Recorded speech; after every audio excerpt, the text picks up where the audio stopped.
इस झारखंड में paper leak का मामला आज से नहीं, और सिर्फ झारखंड का क्यों बोले हम, पूरे देश में हालात जो है स्टूडेंट के साथ, अगर उसको एक बार गौर से देखिएगा ना तो डर लग जाएगा। देखिए, विगत 2 सालों में झारखंड में 20 क्वेश्चन पेपर लीक हुए हैं, 20 एग्जाम के। जेएससी सीजीएल 28 जनवरी 2024 पेपर लीक हो गया। उसके बाद जेएससी मैट्रिक हिंदी का परीक्षा 25 में 19 फरवरी को लीक हो गया। जेएससी में उसी साल 20 फरवरी को विज्ञान का भी पेपर लीक हो जाता है। उसके बाद जेएसएससी कांस्टेबल का जो भर्ती था 2026 में अगस्त में, वो भी पेपर लीक हो जा रहा है। ऐसे करके तमाम 20 एग्जाम जेएसएससी में लीक हो जा रहा है। मुझे ये नहीं पता चल रहा कि ये एग्ज़ाम लेते हैं या फिर नाव है जेएसएससी जो हमेशा सिरते रहता है, पानी लीक होते रहता है। सर, पहले सोना के अंडा देने की मुर्गी है जेएसएस। कुछ चुनिंदा लोगों के लिए जो लोग टॉप में कहीं बैठे हुए हैं और सरफेस लेवल पे नहीं है। अब हमें जो दिखता है सरफेस लेवल पे ही सिर्फ दिखता है, बाकी 90% जो है वो अंडर सरफेस पे हैं। और वो लोग के लिए ये जितने भी एजेंसियां हैं, चाहे वो जेपीएससी हो चाहे वो जेएसएससी हो, वो सोने की अंडे देने वाली मुर्गी के समान है। अच्छा। और हम लोग उसका भुक्तभोगी हैं सर। हम लोग पे करते हैं उस चीज़ को। हम लोग का मेहनत लगता है, हम लोग का पैसा लगता है, हम लोग का पोटेंशियल लगता है, हम लोग का उम्मीद लगता है, हम लोग का माँ बाप का आंसू लगता है, हम लोग का आंसू लगता है।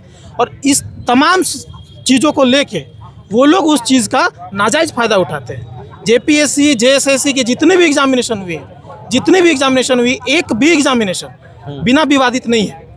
सब में केस होता है, सब में छात्र आंदोलन पर बैठते हैं, सब में किसी ना किसी तरीके की धांधली होती है, और लास्ट में इसका अल्टीमेट फैसला कुछ भी नहीं हो पाता है। जेएसएससी सीजीएल में इतने दिन छात्र प्रोटेस्ट पे बैठे रहे, आंधी हो, तूफान हो, पानी हो, वर्षा हो, आज भी हम धूप के नीचे बैठे हुए हैं, लेकिन होने जाने वाला कुछ नहीं होता है। लेकिन इस बार ये चीज़ नहीं चलेगा। हम लोग इस बार एकदम दृढ़ हैं। हम लोग बैठे हैं, एकदम अनिश्चितकालीन बैठे हैं। ऐसे भी नौकरी नहीं मिलने वाला है सर। पढ़ के क्या करेंगे? ऐसे भी नौकरी नहीं मिलने वाला, नहीं पढ़ेंगे, यहीं बैठेंगे सर, नहीं जाएंगे इस बार। हम लोग को जब तक इस चीज़ का पूर्ण गारंटी नहीं होता है कि ये नहीं होगा। जो एजेंसी जेपीएससी हायर करती है, वो एजेंसी ट्रांसपेरेंट क्यों नहीं रहती है? 11 to 13 जेपीएससी का मेंस का पेपर क्यों नहीं दिखाया जा रहा है? हम लोग का 14 जेपीएससी का प्रीलिम्स का सर, जो पहला जो हम लोग का जारी हुआ, आंसर शीट जारी हुआ, 50 गलतियाँ थी उसमें। सर 50 गलती है, जो स्टूडेंट बैठा देगा ना, वो 2 घंटा में क्वेश्चन पेपर रेडी करेगा, उसमें गलती नहीं मिलेगा। 50 गलतियाँ थी उसमें। फिर उसको, ये एक टेक्निक है सर, ये एक स्ट्रेटजी है। इतनी गलतियाँ बता दो कि उसमें 2-5 गलतियाँ रह भी जाए ना, तो स्टूडेंट सोचे कि चलो इतना तो सही कर दिया, और वो 2-5 में सारा खेला हो जाता है सर। ये सब और नहीं चलेगा सर, और बर्दाश्त नहीं होता है हम लोग का माँ बाप रोता है सर। उम्मीद है उन लोग को, 27 साल 28 साल का उम्र लेके बैठे हुए हैं सर। क्या करेंगे आगे हम लोग को कुछ नहीं दिखता है। अब ये सब नहीं चलेगा सर, अब नहीं चलने वाला है। अब ये खत्म होगा, और नहीं खत्म होगा, यहीं बैठे हैं सर, एकदम यहीं बैठे हैं। धूप आए, पानी आए, कुछ भी हो, तो सब तबीयत खराब हो, यहीं बैठे हैं, नहीं जाने वाले हैं सर। ये राज्य सरकार तो हम लोग की इतना मूर्ख बनाते हैं राज्य सरकार और जेएसएससी और जेपीएससी के अधिकारियों, जो कि कोई मैंने पता नहीं है। हम लोग दिन रात छात्र पढ़ते हैं, लेकिन ये मैंने सरकार 150 क्वेश्चन में 120 क्वेश्चन ये आंसर बांट के अब कहेगी कि नहीं 120 क्वेश्चन तो गेस किया गया था। बताइए, 150 क्वेश्चन में 120 क्वेश्चन कहीं गेस होता है? हम लोग भी पढ़ाई करते हैं, हम लोग कोई अनपढ़ नहीं है। ये कहाँ से सही है? तो इतना अन्याय है, बताइए कितना अन्याय हम लोग बर्दाश्त करें। सारा 30-40 लाख रुपया में सीट में दिया गया है।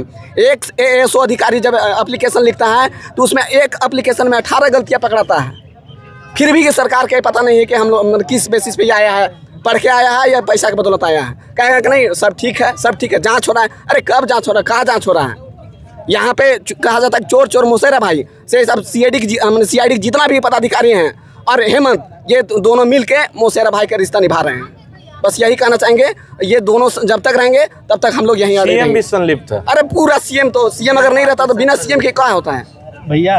पहले क्वेश्चन लीक होता था। सीएम अगर संलिप्त नहीं रहते भैया, सीएम अगर संलिप्त नहीं रहते, सीएम के पापा जब माननीय स्वर्गीय शिबू सोरेन जी अगर डेट करते हैं तो 10 दिन के अंतर्गत अपना गांव के अर्थ से लेके फर्श पर पहुंचा देते हैं। और हम युवाओं को अगर एक जांच एजेंसी एक मैंने एग्जाम के जांच करने में 3 साल टाइम बिता देते हैं। बताइए 10 दिन और 3 साल में अंतर नहीं है, तो फिर इसमें किस बदौलत कहेंगे हम सीएम इन्वॉल्व नहीं है? बिल्कुल सब सीएम इन्वॉल्व है और सरकार के जितने भी मंत्री हैं सभी लोग इन्वॉल्व हैं। सभी लोग मिलकर हम युवाओं को भविष्य को बेचने का काम कर रहे हैं। ये हम लोग के कतई बर्दाश्त नहीं करेंगे। क्या बोल रहे थे सर? दूसरी सरकार थी, जब से हेमंत सरकार नहीं आई थी तो पहले क्वेश्चन लीक होता था सर, लेकिन जब से हेमंत सरकार आई है तो क्वेश्चन लीक नहीं होता है, सीट बिकता है, सीट बिकता है सर। अच्छा, झारखंड में सीट बिक जाती है, सीट बिकता है, लीक नहीं होता है क्वेश्चन, सीटें बिकता है सर। एक और चीज़ है सर इसमें, मानिए कि आपको हम एक बुक है आपको दे दिए कि 10 क्वेश्चन बुक से उठा के दे दिए, आप पढ़े लिखे इंसान होगा तभी आप उसमें 1 घंटे 2 घंटा आपको टाइम दिए ताकि आप 10 क्वेश्चन को हल कर पाइएगा। बुक पढ़े हुए नहीं है तो नहीं कर पाइएगा, अब पढ़े हुए हैं तो कर दीजिएगा, हो सकता है कर दीजिएगा।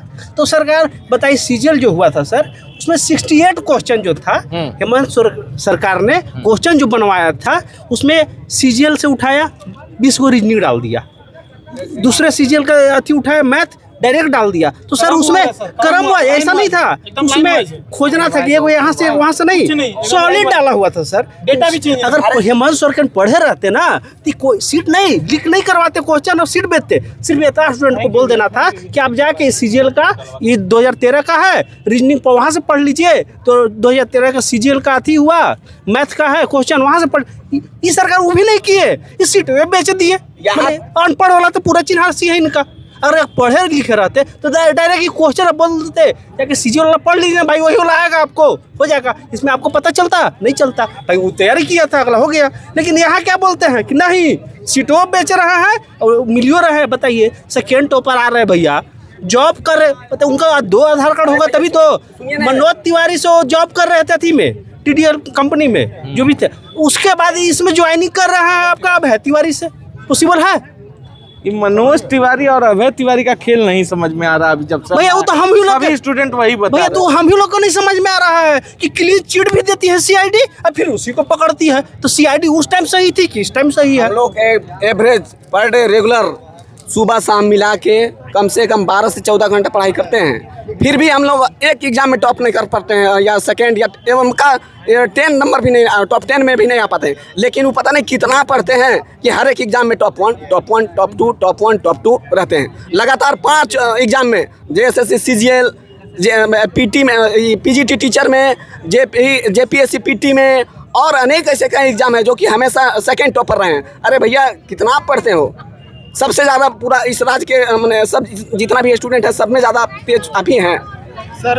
देखिए जब तक यहाँ की स्टेट इन्वेस्टिगेशन एजेंसी अगर इन्वेस्टिगेट करती रहेगी यही होता रहे तब तक सर वो कहीं ना कहीं गवर्नमेंट के दबाव में ही इन्वेस्टिगेट करेगी sir. Central investigation agency investigate करे, हाँ, चाहे ईडी हो चाहे सीबीआई हो, स्टेट इन्वेस्टिगेशन एजेंसी नहीं करे सर। वो भी एक लिमिटेड टाइम में, वो भी एक लिमिटेड टाइम में। एक हम लोग को डेडलाइन दिया जाए और सेंट्रल की कोई इन्वेस्टिगेशन एजेंसी इसको इन्वेस्टिगेट करे तभी कोई आउटकम आ सकता है सर। सीआईडी से नहीं होने वाला है सर। सीआईडी कहीं गिरफ्तारी कर रही है, कहीं गिरफ्तारी कर रही है, अब आगे वो क्या कार्रवाई कर रही है ये तो हम लोग को नहीं समझ में आ रहा। गवर्नमेंट सर ब्लेम कर रही है एक दूसरे सरकार को। क्या गवर्नमेंट एक दूसरे सरकार को ब्लेम कर रही है। आज कांग्रेस और जेएमएम बोल रही है कि first JPSC, second JPSC Congress BJP के टाइम भी हुआ था, और आज जेएमएम वाले कह रहे हैं कि मतलब हम लोग का कहना है कि उस टाइम हुआ था और आज भी हो रहा है। हम लोग चाहते हैं जब वहाँ पे जब दिक्कत थी बीजेपी के टाइम में तो हम लोग चाह रहे थे आपकी गवर्नमेंट लाके कि आप अच्छा काम कीजिएगा, उसको पकड़ के अंदर डालिएगा। आप भी आके वही कर रहे हैं। फिर मतलब आप लोग सिर्फ आप आइएगा तो आप लूटिए और इसकी गवर्नमेंट आएगी तो ये लूटिए, तो स्टूडेंट क्या करे? स्टूडेंट का कोई दायित्व नहीं है। आप बोले थे कि छात्र हित में सरकार कार्य करेगी और यहाँ पे कार्य अपना सवाल है, और ये सवाल बहुत जायज़ है। मैं एक चीज़ आज बोलना चाहता हूँ और इस बात को बोलना इस मंच से बहुत ज़रूरी है। 2 साल में 20 पेपर लीक झारखंड में। ये युवाओं के साथ क्या कर रहे हैं हेमंत जी?